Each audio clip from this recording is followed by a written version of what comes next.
Lok Sabha speaker Om Birla की press conference. MP विधानसभा के प्रबोधन कार्यक्रम पर दे रहे जानकारी। लोकसभा की प्राइड के साथ ये प्रशिक्षण करवाया जा रहा है। प्राइड के माध्यम से 40 से ज्यादा देशों की लोकतांत्रिक संस्थाओं में ट्रेनिंग दी जा रही है। वहीं नरेंद्र सिंह तोमर के लंबे अनुभव का लाभ एमपी विधानसभा को मिलेगा।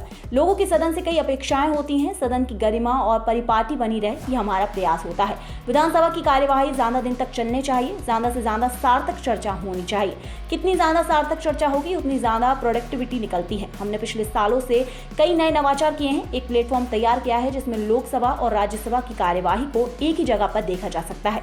अध्यक्ष के नेतृत्व में एक ऐसा प्लेटफॉर्म तैयार किया जा रहा है जिसमें कीबोर्ड डालने पर पुरानी कार्यवाही एक्सेस की जा सकेगी। सार्थक चर्चा के लिए अध्यक्ष ने रिसर्च सेल का भी प्रस्ताव रखा है। लोकसभा के अंदर तोमर के संसदीय कार्य मंत्री रहते हुए ऑनलाइन कार्यवाही का काम शुरू किया गया है।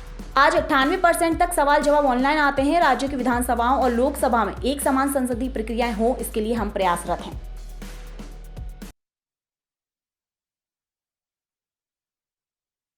संस्था है, उसकी प्रशिक्षण नगर पालिका, नगर निगम, राज्य की विधानसभा और अन्य संस्थाएं जो लोकतांत्रिक चुनी हुई है, उसमें विशेष रूप से कार्यक्रम किया जाता है।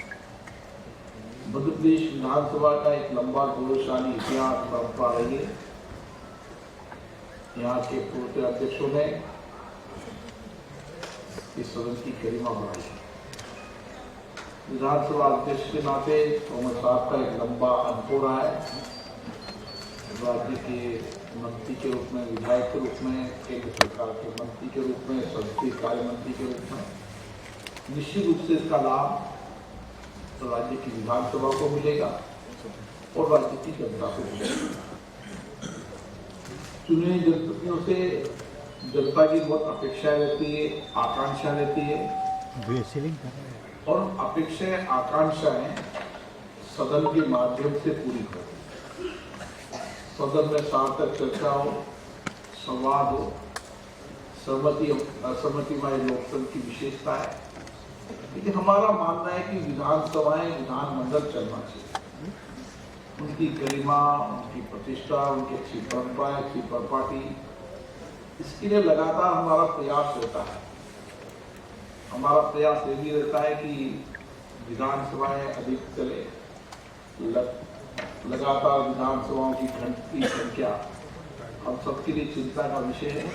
इसलिए हम आग्रहपूर्वक कहते हैं कि सदन की कार्रवाई ज्यादा दिन तक चलनी चाहिए और ज्यादा समय तक चलनी चाहिए। तो ज्यादा प्रोडक्टिविटी विधानमंडल की रहेगी तो उतनी ही बेहतर परिणाम आए, क्योंकि विधानमंडल निश्चित रूप से लोकतंत्र का वो मंच है जहाँ पर जनता की अपेक्षाएं, आकांक्षाओं के मुद्दे और विशेष रूप से कानून बनाते समय अगर सार्थक चर्चा होती है तो बेहतर परिणाम आए। हमने लोकतंत्र सामाजिक आर्थिक कल्याण किया। 75 वर्ष की लोकतंत्र की यात्रा में जो कुछ भी परिवर्तन देश और प्रदेश में हुआ, इन लोकतांत्रिक संस्थाओं के माध्यम से हुआ। इससे लगातार हमारा प्रयास रहता है कि इन प्रशिक्षण कार्यक्रमों के माध्यम से, प्रबोधन कार्यक्रम के माध्यम से, चाहे चुने हुए नए विधायक हो या पुराने विधायक, बदलते परिप्रेक्ष्य के अंदर हम अच्छी बेस्ट परंपराएं, परिपाटियां, आवश्यकता हो तो नियम, कानून नियमों में परिवर्तन, ये लगातार प्रक्रिया का हिस्सा रहता है। पिछली बार हमने एक कोशिश की जिसके बेहतर परिणाम आए।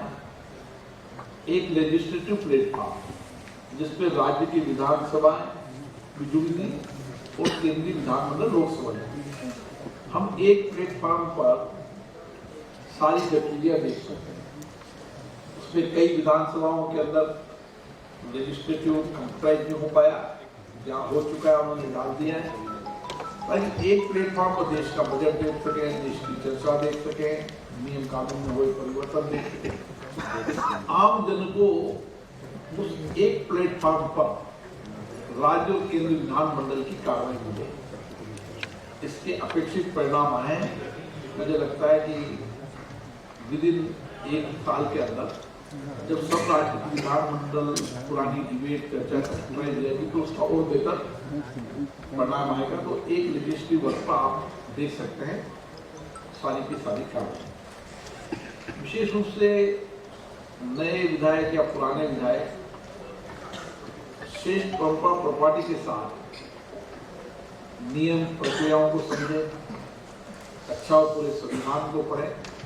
तो उस संविधान में कई बार जब चर्चा डिबेट होती है तो कानून बनाने का अधिकार किसका सवाल उठता है। सेंट्रल की लिस्ट अलग है, स्टेट की लिस्ट अलग है, सेंट्रल राज्य दोनों को भी कानून बनाने का अधिकार है।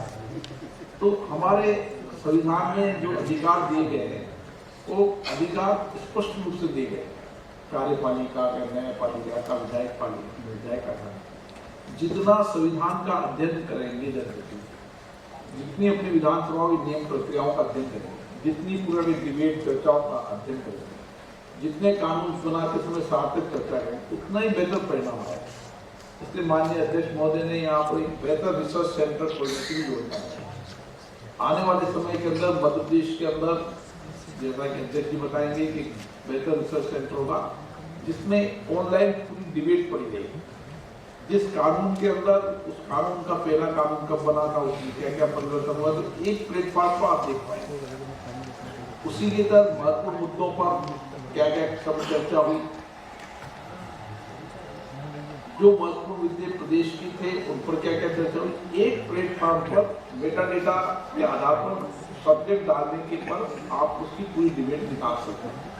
ऐसा हमने लोकसभा में कर दिया है। लोकसभा के अंदर आप जितनी कार्रवाइयों को देखेंगे वो मेटा डेटा पर है, सब्जेक्ट डालने के, विषय डालने के, आपको पुरानी कार्रवाइयाँ मिल जाएगी।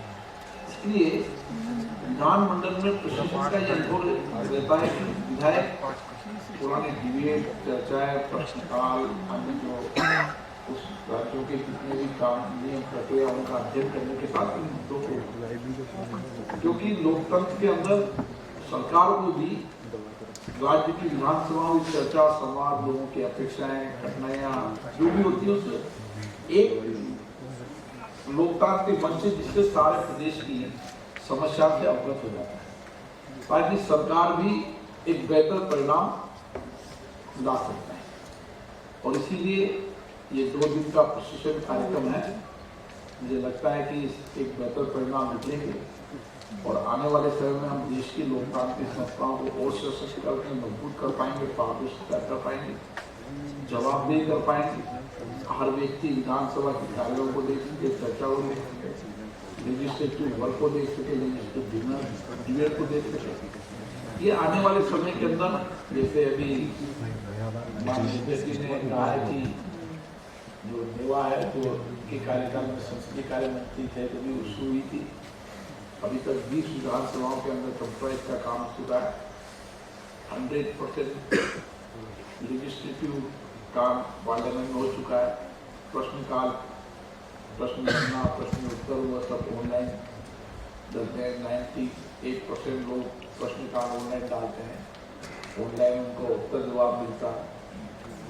तो उससे कागज की बचत होने के साथ साथ आपको एक प्लेटफॉर्म पर जानकारी भी मिल जाती है।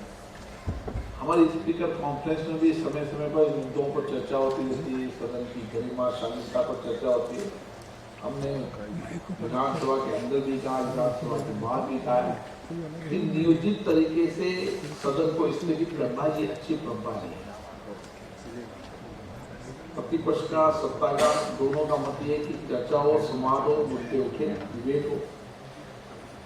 स्थगित होना, नारेबाजी करना, तख्तियां लगाना, इसको हम कोशिश करते हैं कि ये अच्छी परंपराएं नहीं है। इन परंपराओं को